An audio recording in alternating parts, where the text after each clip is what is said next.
우리 좌우에 계신 분과 인사하겠습니다. 예수님이 그리스도십니다. 우리 한 번 더 인사드리겠습니다. 그리스도께서 모든 문제를 완전히 끝내셨습니다. 우리 한 번 더 인사드리겠습니다. 고난은 고난이 아닙니다.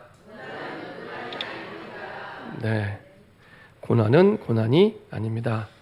한 주간 동안 고난 없이 잘 지내셨습니까? 네, 아멘하는 분들이 몇 분 안 계십니다. 고난의 순간에 어떤 선택을 하느냐가 굉장히 우리 인생의 중요한 결정을 하게 됩니다. 고난이란 말이 고통과 어려움이란 뜻이잖아요. 고통과 어려움일 때 칼을 붙잡게 되면 칼부림이 나는 겁니다. 고통과 어려움이 왔는데 총을 붙잡으면 총을 쏘게 되는 겁니다. 그렇죠? 그 결과에 대해서 내 인생 전체가 감당을 하고 책임을 져야 되는 겁니다. 그래서 우리가 고난의 순간에 어떤 선택을 하느냐가 중요한 아주 큰 응답의 발판이 되기도 하지만 큰 실패의 통로가 되기도 합니다. 물론 구원받은 하나님의 자녀에게는 실수는 있지만 실패는 없습니다. 근데 우리의 그 결정 때문에 사실은 겪지 않아도 될 고통을 겪게 되는 거죠. 그래서 고난의 순간에, 고난을 당할 때 내가 어떤 부분에 내가 선택과 확신을 가져야 되는지, 우리가 지난주에 말씀을 나눴지만 고난당하는 성도의 가장 중요한 확신은 이거 고난 아니구나라는 겁니다. 고난인 줄 알았는데 고난 아니다. 이게 시작이 됩니다. 왜냐하면 우리가 이전에 빌립보서 보기 전에 에베소서를 계속 봐왔습니다. 에베소서의 가장 중요한 단어가 구원입니다. 구원에 대해서 구원받은 자가 얼마나 큰 축복과 응답이 있는지를 쭉 말씀하고 있습니다. 어느 정도로 이 어마어마한 스케일로 얘기하냐? 구원의 경륜 속에서 우리의 구원을 인도하셨다고. 구원의 경륜 속에서 우리가 태어나기 전 정도가 아니라 영세 전부터 이 땅의 역사가 시작하기 전부터 나를 살리기 위해 준비하셨대요. 얼마나 참 설레고 기대가 됩니까? 이 땅의 역사가 시작되기도 전에, 이 지구의 역사가 시작되기도 전에 하나님이 나의 구원을 준비하셨고 계획하셨고 그것을 중심으로 사실은 온 우주 만물을 움직이시다가 하나님의 날에 하나님의 때에 복음을 듣게 하시고 하나님을 만나게 하시고 구원을 주셨다는 겁니다. 그래서 하나님이 주신 구원 중심으로 온 우주 만물의 모든 걸 움직이고 계십니다. 이게 구원입니다. 그 모든 움직임 속에는 우리의 좋은 일, 힘든 일, 어려운 일이 다 포함되어 있습니다. 하나님 그것을 다 같이 합력하여 하나님의 선, 하나님의 구원을 이루어 가십니다. 그래서 우리가 일이 안 될 때, 어려울 때, 힘들 때는 확인해 보시면 됩니다. 내가 하나님의 구원을 이루는 방향으로 일을 하고 있는가? 하나님의 구원을 이루는 방향으로 내 마음이 가고 있는가? 하나님의 구원을 이루는 방향으로 내 뜻이 가고 있는가? 그렇죠? 그것만 점검해 보면은 금방 우리의 많은 부분에 답을 얻게 됩니다. 그렇죠? 그래서 내가 구원을 받았다는 건 어마어마한 비밀과 축복과 응답이 다 들어가 있습니다. 다 들어가 있습니다. 그래서 내가 그 중에 내가 구원받았다는 것은 우리의 과거의 문제, 에베소서 2장 1절에 죽었던 나를 살리신 겁니다. 그래서 과거의 문제를 끝내신 겁니다. 그리고 내가 구원받았던 것은 또 오늘 지금의 문제 그것도 끝내셨대요. 에베소서 2장 2절 3절 이 세상 풍속을 따라 사단에게 잡혀서 본질상 진노의 자녀로 살아가게 될 오늘이었는데 거기서 빠져나온 겁니다. 그리고 미래 문제도 해결하시고 부르셨대요. 미래에 우리가 하나님 만나지 못하고 죽으면 영원한 지옥과 심판이 우리를 기다리고 있는데 거기서 우리를 건지사 주의 보좌 우편에 우리를 예정하시고 준비하셔서 영원한 하나님의 나라에 들어갈 수 있도록 하나님이 인도해 주셨답니다. 그리고 그 하나님 나라의 예행 연습, 이 땅에 사는 동안도 하늘 배경으로 살아가도록 하나님이 이끄시고 인도하고 계십니다. 그래서 우리의 과거의 문제도 해결하셨고 우리의 오늘의 문제도 해결하셨고 우리의 미래 문제도 해결하시고 우리를 거기서 건져 주신 게 구원입니다. 그 속에서 고난을 보세요. 그 속에서 이거 고난이 아니었구나 이렇게 이해가 됩니다. 고난인 줄 알았는데 나에게 너무나 큰 고통을 가져다 주고 큰 어려움인 줄 알았더니 이거 고난이 아니라 하나님께서 시작하셨고 하나님이 그리스도 예수의 날, 여기는 여러 가지 의미가 있지만 마지막 예수님이 재림하실 그날, 심판의 날도 의미하고 있고 하나님이 응답하실 그날도 있다는 겁니다. 이 모든 것이 합력해서 선을 이룰 그날을 하나님이 가지고 움직이고 계시다는 겁니다. 그리고 하나님은 하나님의 계획 속에 움직이고 계시죠. 아까 말씀드린 대로 하나님은 온 우주 만물을 움직이는 기준이 뭐라고요? 구원. 그 구원 중심으로 모든 움직이기 위한 계획을 딱 깨닫게 하십니다. 나는 계획이 없었는데 너무 힘들어서 하나님은 다 계획이 있었구나. 다 계획이 있었구나. 하나님은 나중에 이제 무릎을 탁 치면서 알게 되죠. 당장에 우리는 고난, 어려움만 그것만 이렇게 바라보는데 하나님은 다 계획을 가지고 당신의 자녀를 사랑하셔서 인도하시는 거였구나 깨닫게 됩니다. 왜 이런 과정을 주셨냐? 나를 향한 하나님의 소망이 있으시대요. 소망. 나를 향한 소망이세요. 이게 그리스도가 전파되는 것에 통해 우리의 믿음의 진보가 되어지도록, 우리의 믿음의 진보가 되어, 우리의 믿음이 더 큰 믿음으로 나아가서 큰 응답의 그릇이 준비될 수 있도록 이끄시는 과정이었습니다. 그래서 우리에게 와 있는 고난은 고난이 아닙니다. 우리에게 그래서 와 있는 위기도 위기인 것처럼 보이지만 위기가 아닙니다. 우리에게 와 있는 문제도 문제인 것처럼 보이지만 문제가 아닙니다. 그래서 요셉은 노예로 끌려갔지만 노예로 끌려간 게 아니라 애굽 선교사로 간 겁니다. 그렇죠? 모세는 왕의 양자로 들어갔지만 양자로 들어간 게 아니라 애굽을 살릴 복음 전파자로 들어간 겁니다. 그렇죠? 사람들이 흔히 얘기를 팩트 체크해야 된다 그러잖아요. 팩트 체크. 팩트 체크 해야겠지만 저와 여러분들은 한 가지를 더 체크하셔야 됩니다. 본질 체크. 본질 체크. 팩트 체크가 사실이지만 진리가 아닙니다. 그렇죠? 근데 사람들은 팩트 체크만 하잖아요. 근데 우리는 한 가지 더 하셔야 됩니다. 본질 체크. 도대체 이 본질이 뭐냐? 하나님이 원하시는. 그래야 바르게 응답받을 수 있습니다. 위기 속에서, 고통과 어려움 속에서 바른 선택을 하게 됩니다. 그 기준으로 보면, 그렇죠? 팩트 체크하면 요셉은 노예로 간 거잖아요. 그렇죠? 팩트 체크하면은 모세는 양자로 들어간 거잖아요. 근데 그게 본질이 아닙니다. 그렇죠? 요셉은 애굽의 선교사로 간 겁니다. 그렇죠? 그래서 결국에 미래에는 그 본질대로 이루어지게 됩니다. 모세는 애굽의 복음을 전파하라. 그래서 아예 이스라엘 민족을 데리고 나오잖아요. 아예 200만이나 되는 사람들을 아예 데리고 나오잖아요. 이게 본질입니다. 그래서 진짜 본질이 무엇인지를 체크해야 사실은 이 고난이 아니구나. 문제인 줄 알았는데 문제가 아니구나. 정말 내가 망할 것 같은 위기인 줄 알았는데 위기가 아니구나. 그렇죠? 이런 응답 속으로 들어가게 됩니다. 그래서 지난주에 봤던 말씀대로 이것이 빌립보서 1장 9절 10절 지극히 선한 것을 분별하는 겁니다. 그렇죠? 지극히 선한 것. 하나님 보시기에 가장 좋은 것.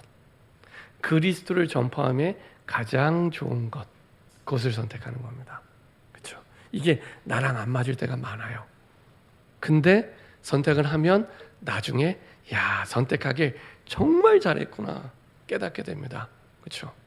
이제 하나님께서 우리에게 가장 좋은 것을 준비해 놓고 인도하고 계시기 때문에 그래서 고난당하는 하나님의 자녀의 자세가 어떤 자세를 갖고 있느냐에 따라서 그 고난 뒤에 모든 응답이 달라지게 됩니다.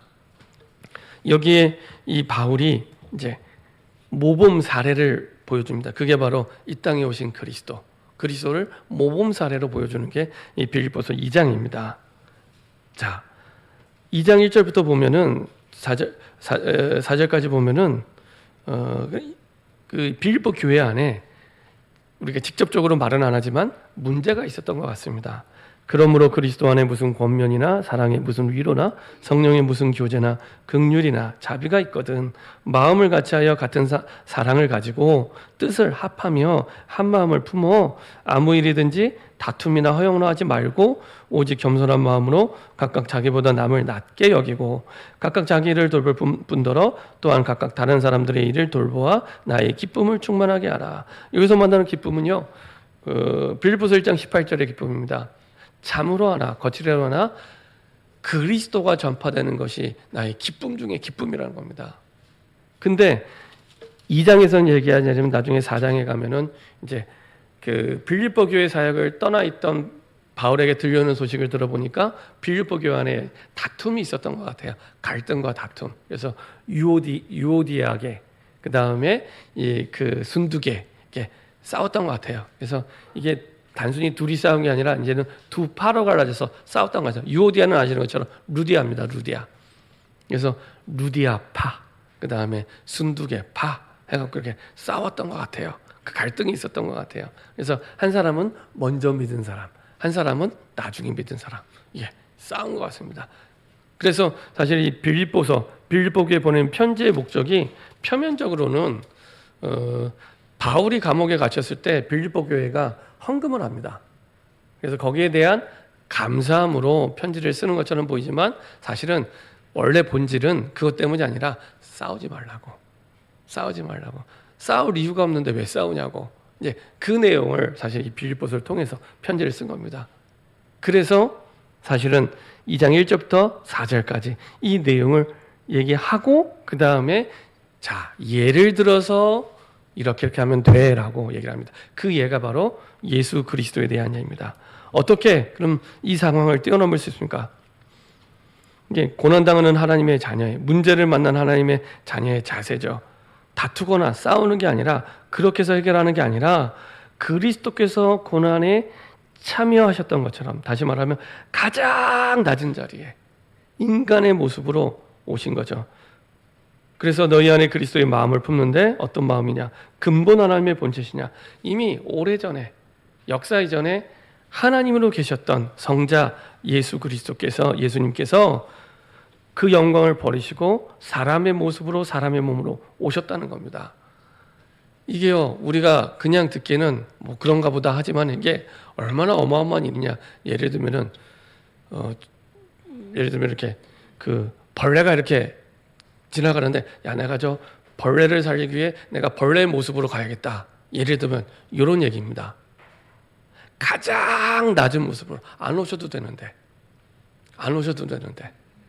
그 인간을 살리기 위해 가장 낮은 모습으로 인간의 모습으로 오신 거예요. 그렇죠? 할 수 있는 가장 낮은 모습으로 오신 거예요. 우리를 살리기 위해. 예를 들면은 나와 갈등이 있고 다투는 사람이 있다. 그러면 이 사람에게 그리스도를 전파하기 위해 이 사람의 하나님의 구원 계획이 이루기 위해 내가 할 수 있는 한 가장 낮은 모습으로 그게 그리스도 예수의 마음입니다. 어렵죠. 한 대 때려도 시원찮을 판에 이 사람을 살리기 위해 가장 낮은 모습으로. 그래서 여기서 말하는 그리스도 예수의 마음은 진짜 그리스도를 내 주인 중에 주인. 예를 들면 내가 직장을 다니면 우리 회사의 회장님처럼 섬기는 마음을 가지고 이게 그리스도 예수의 마음입니다. 그 마음을 가지고 가장 낮은 자리에. 그래서 내 인생의 모든 가치관, 내 인생관이 그리스도가 내 인생의 최고 가치요. 내 인생에 사는 목적이 그리스도를 위하여 그 인생관을 가진 이런 마음이죠. 그렇지 않으면요, 내가 힘들어하는 그 사람, 그 현장, 그 문제를 두고 이렇게 낮아질 수가 없습니다. 그렇죠? 이게 그리스도 예수의 마음. 그래서 그리스도가 내 인생의 롤 모델이에요. 롤 모델. 그리스도가 내 인생의 롤 모델로. 그게 그리스도 예수의 마음을 담은 겁니다. 그렇죠? 우리가 힘들 때 왜 힘들까요? 아까 우리 장로님이 대표기도 잘해 주셨는데 왜 힘들까요? 언제 대부분 힘듭니까? 내 마음대로 안 될 때 힘들잖아요. 내 생각에는 이건데 이거대로 안 돼요.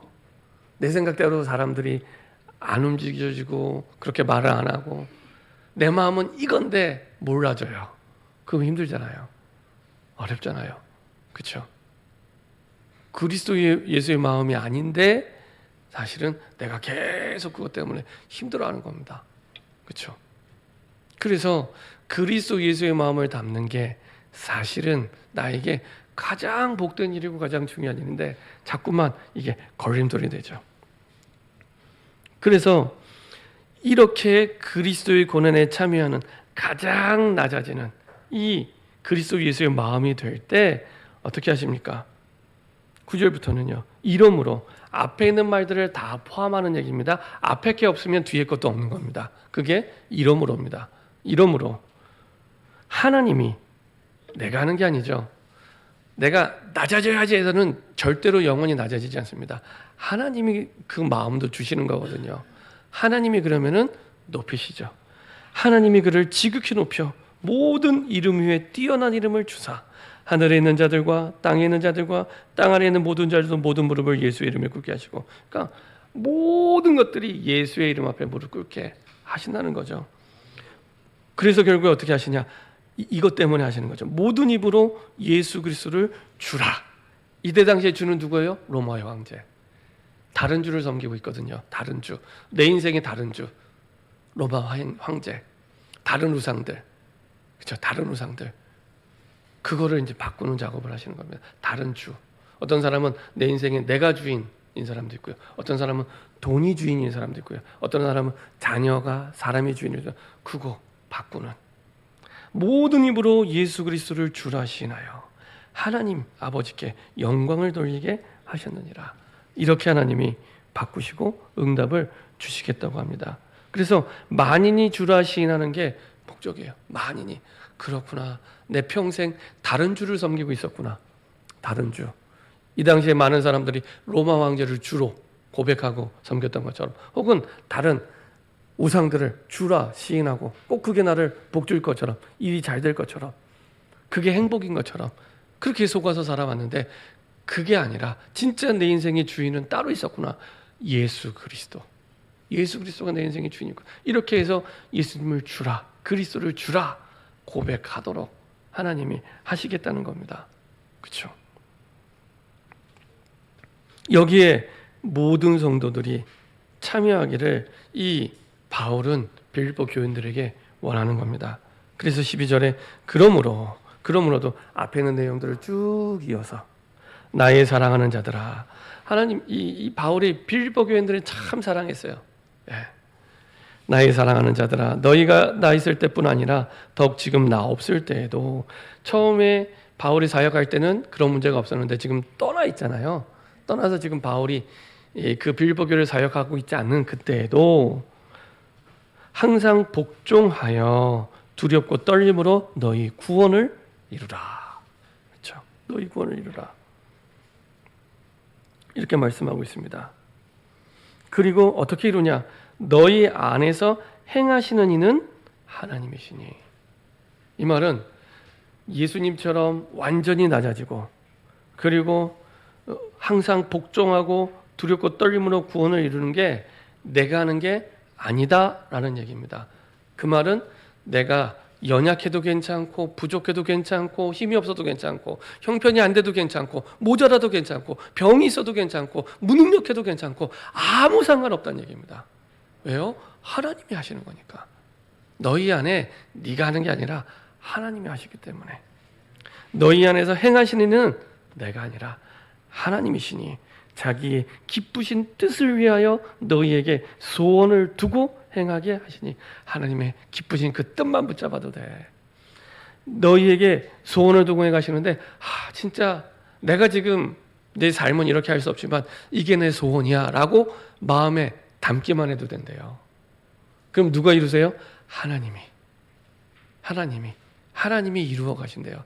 나는 이 사람 만나면 절대 낮아질 수 없는데 하나님이, 나는 할 수 없는데 하나님이, 나는 이 문제 절대 낮아질 수 없는데 하나님이 하시겠대요. 그래서 하나님이 원하시는 뜻을, 하나님이 원하시는 소원을 마음에 담게만 하면 하나님이 하시겠대요. 그렇죠? 그래서 누구나 할 수 있는 겁니다. 누구나, 어떤 사람도 할 수 있고 어떤 어려운 사람, 이 사람도 다 할 수 있습니다. 그렇죠? 이렇게 하는 것이 고난당하는 하나님 자녀의 자세라는 겁니다. 고난을 만난 하나님 자녀의 자세. 이렇게 해서 어떻게 하나님이 인도하시냐? 14, 15, 16절 모든 일을 원망과 시비가 없이 하게 되고요. 그리고 결국에는 세상에서 그들 가운데 빛들로 나타내기 위해, 복음의 빛을 비추기 위해 생명의 16절 생명의 말씀을 밝혀, 생명의 말씀이 맞다는 것을 밝히 보여주는 거죠. 이것을 통해서 봐, 하나님의 말씀 맞지? 사람들은 하나님의 말씀을 안 믿잖아요. 그 사람들에게 봐, 하나님의 말씀 맞지라고 복음의 빛을 비추기 위해서 하나님이 이렇게 나를 인도하신다는 겁니다. 그렇죠? 그렇게 해서 바울이 나의 다름질이 헛되지 아니하고, 바울의 그 했던 사역의 헌신을 얘기합니다.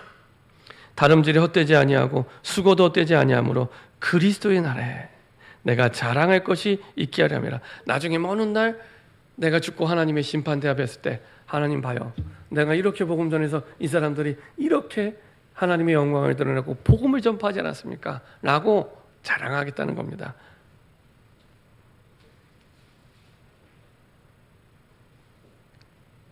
이것을 위해 17절에 너희 믿음의 재물과 섬김에 내가 나를 전제로 들을지라도, 그러니까 얼마나 바울이 이것을 간절하게 원하는지 모릅니다. 전제란 말은 구약시대 때 이렇게 제사를 지낼 때 재물이 있으면 재물에다가 포도주를 붓습니다. 포도주처럼 내가 재물에 부어서 없어져도, 그러니까 완전히 내 생명을 갈아 넣어서 없어져도 이렇게 되기를 원한다는 겁니다. 이렇게 이 빌립보 교인들이 이렇게 살기를 원하는 거예요. 얼마나 바울의 간절함이 이 속에 묻은, 내 목숨을 다해도 너희들이 이렇게 살기를 바란다. 바울이 정말로 빌립보 교인들을 사랑하는 마음을 갖고 있었던 거죠. 다투고 싸우는 가운데 있는 빌립보 교인들에게 나는 기뻐하고 기뻐하고 너희 무리와 함께 기뻐하리니 이와 같이 너희도 기뻐하고 나와 함께 기뻐하라. 이게 이제 바울의 기쁨이라는 겁니다. 바울의 기쁨. 이렇게 해서 그리스도가 전파되는 것이 바울의 진짜 기쁨이라는 겁니다. 그렇죠? 이 부분을 두고, 그래서 고난당하는 하나님의 자녀의 자세가 이런 자세입니다.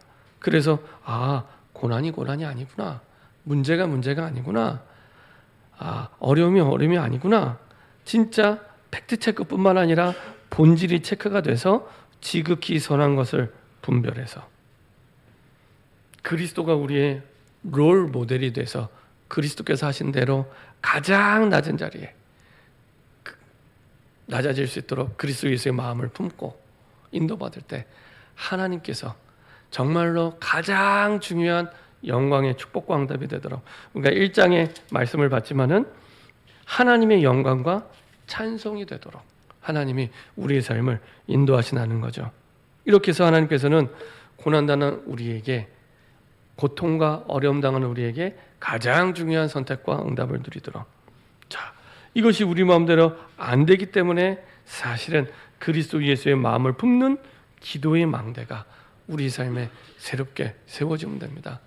내가 하나님이 우리의 모든 것을 인도하실 수 있도록 하나님과 통하는 기도의 망대, 특별히 사문을 속에서 하나님이 주신 답을 찾고 인도받는 중요한 시작 되시기 바랍니다. 우리의 마음이, 우리의 생각이, 우리의 몸이 이제는 오늘의 전도와 오늘의 말씀과 오늘의 기도 속에서 하루하루 인도받는 삶이 될 수 있도록, 그 속에서 우리의 주인이 바뀌고 우리의 삶이 바뀌고, 그리고 고난 가운데 우리의 선택을 바꾸셔서 우리의 미래를 바꾸시는 하나님을 누리게 됩니다. 특별히 우리의 과거는 지나갔기 때문에, 그리고 우리의 미래는 아직 오지 않았기 때문에 우리의 주어진 것은 오늘밖에 없습니다. 오늘을 내가 어떻게 살아가느냐가 우리의 과거가 달라지고요. 과거로 돌아가지 않았는데 과거가 발판이 되고요. 그리고 우리의 미래가 완전히 바뀌게 됩니다. 그래서 오늘입니다. 오늘. 그렇죠? 오늘 내 삶 속에 전도가 있는, 전도 속에서 내 삶이 있는, 오늘 내 삶 속에 말씀이 있는, 오늘 내 삶 속에 기도가 있는. 그렇죠? 간단한 얘기지만 우리가 진짜 이 속에서 인도받는다면 완전히 다른 삶의 시작이 되겠죠. 그래서 오늘의 전도는 갑자기 나가서 전도해라 그 얘기가 아닙니다. 말씀드렸잖아요. 진짜 전도에 대한 이해는 하나님의 구원의 경륜 속에서 이해가 돼야 됩니다. 하나님의 구원의 경륜 속에서. 내 삶 따로 전도 따로가 아니고요. 내 삶 자체가 하나님의 구원 계획 속에 있는 겁니다. 하나님의 구원 계획 속에. 그리고 우리의 모든 삶을 이루어 가시는 방향이 구원 계획 속에 있습니다. 그래서 나의 모든 상황을 가지고 하나님의 구원 계획과 연결하는 겁니다. 나의 모든 상황, 나의 모든 사람, 이게 하나님의 구원 계획과 무슨 이유가 있을까? 하나님께 질문만 하셔도 됩니다. 사람에게 원망하면 불신앙이 되지만 하나님께 질문하고 말하면 이것은 기도가 됩니다. 대상만 바꿨는데, 그렇죠? 이게 하나님의 구원 계획과 연결되고요. 그리스도를 전파함과 연결이 됩니다. 그리고 나서 하나님의 말씀을 듣는 거예요. 하나님의 말씀이 임하도록 묵상하시는 겁니다. 하나님의 말씀이 임하시도록 묵상하는 게 사실은 이때 모든 게 결정이 나는데, 혼자 있는 시간에 어떻게 지내십니까? 혼자. 그 시간이 중요합니다. 혼자. 아무도 몰라요. 나와 하나님밖에 모릅니다. 그 시간에 하나님의 말씀이 임할 때, 그 임하는 기준이 뭐냐? 진짜 하나님의 말씀 속에서 답이 담겨질 때까지. 이게 기준입니다. 답이 담기잖아요. 힘이 생깁니다. 이 세상에 없던 힘이 생깁니다. 그리고 이 세상에 없던 확신이 생기고요.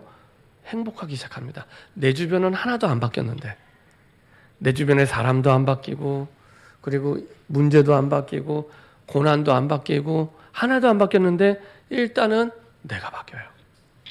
내가 바뀌어요. 근데 내가 바뀌었는데 세상이 달라 보이기 시작합니다. 그렇죠? 그때부터 주변이 바뀌기 시작합니다. 우리 믿음을 먼저 바꾸시는 거예요. 믿음의 진보. 우리 믿음을 먼저 바꾸세요. 그렇죠? 그래서 절대로 내 문제가 먼저 바뀌어야겠다. 사람이 먼저 바뀔 때 그런 생각하지 마세요. 내가 바뀌면 된다. 내가 바뀌면 된다. 더 정확하게 내 믿음이 바뀌면 된다. 근데 그 믿음이 언제 바뀌냐? 여호와 하나님의 말씀이 임할 때. 말씀이 임하지 않으면 절대로 믿음이 생기지 않습니다. 하나님 말씀이 임하지 않으면 절대로 믿음이 생기지 않습니다. 말씀이 우리의 믿음의 근거이기 때문에, 그렇죠? 말씀이 우리의 믿음의 근거이기 때문에 그냥 하나님 말씀이 임하도록 메시지와 그 다음에 성경 구절이 우리 마음에 담길 때까지, 그렇죠? 그 속에서 하나님이 기도 제목을 주세요. 진짜 응답받을 100% 응답받을 기도 제목을 주세요. 하나님이 주신 기도 제목, 내가 좋아하는 기도 제목, 내가 이루고 싶은 기도 제목이 아니고 하나님이 주신 기도 제목, 내가 이루고 싶은 그 부분이 하나님의 말씀의 채를 걸러서 나온 기도 제목. 그렇죠? 예를 들면 사도행전 9장 15절이죠. 우리 한번 볼까요? 사도행전 9장 15절.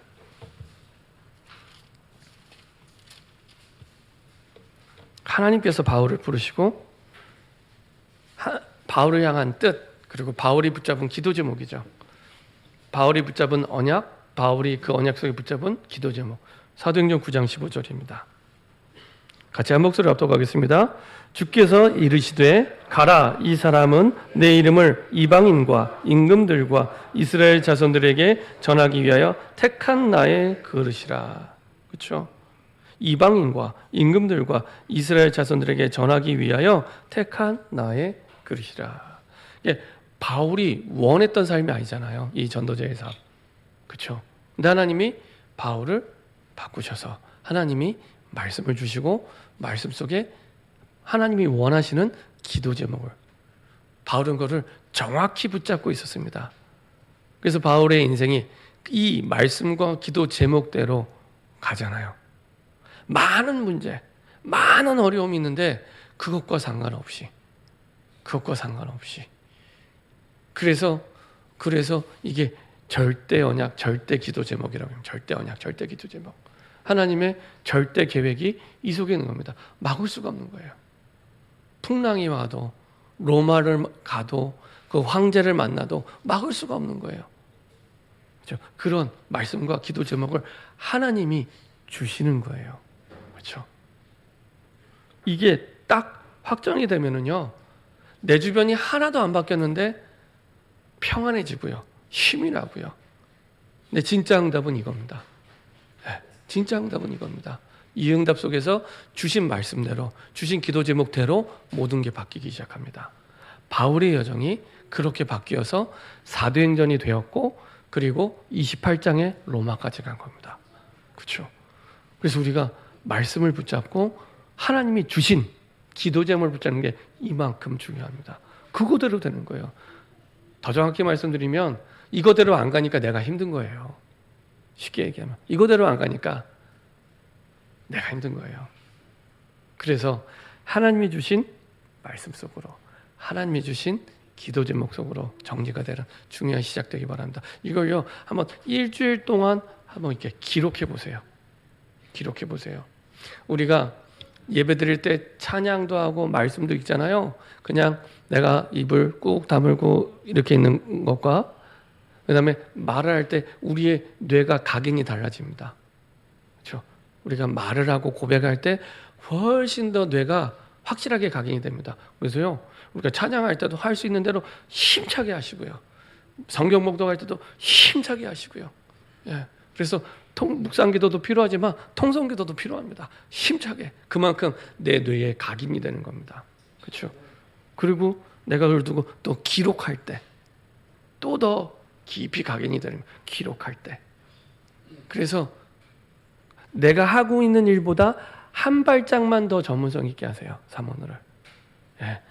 내가 하고 있는 일 있으시죠? 그거보다 한 발짝만 더 전문성 있게 삼원어를 하시기 바랍니다. 이게 더 중요하니까. 그렇죠? 내가 하고 있는 일대로 내 인생이 결정되는 게 아니고 이 말씀과 주시는 기도 제목대로 인생이 결정되잖아요.